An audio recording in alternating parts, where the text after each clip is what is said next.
সব মানুষেরই কিছু না কিছু শখ থাকে, তো সবার মতো আমারও একটা শখ আছে।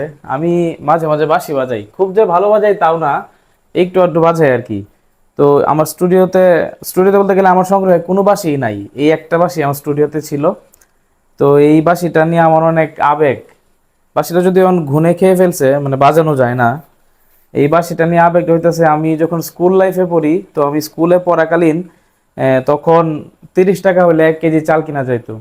আমি টিফিনের টাকা জমায় 50 টাকা দিয়ে বাঁশিটা কিনছিলাম, অনেকদিন বাজিয়েছিলাম। আমার খুব প্রিয় একটা বাঁশি, সেম স্কেলের সেম বাঁশিটা আমি অনেক খুঁজতেছি কিন্তু পাই না। তো আমার ইচ্ছা আবারও বাঁশি বাজানো। আপনাদের সন্ধানে যদি কোনো দোকান মেলা বা এই জাতীয় যে কোনো কিছু থাকে যেখান থেকে বাঁশি সংগ্রহ করা যায় আমারে বলবেন, কমেন্ট করবেন, আমি বাঁশি কিনবো। আহ, এমনিতে কিনা বলতে গেলে ঢাকা ছাড়া তো আশেপাশে নাই, আমার লোকেশন তো কিশোরগঞ্জ। তো খুব ইচ্ছা আবার বাঁশি বাজানোর। তো এটাই আপনাদের সাথে আজকে শেয়ার করা ছিল আর কি। ভালো থাকবেন সবাই।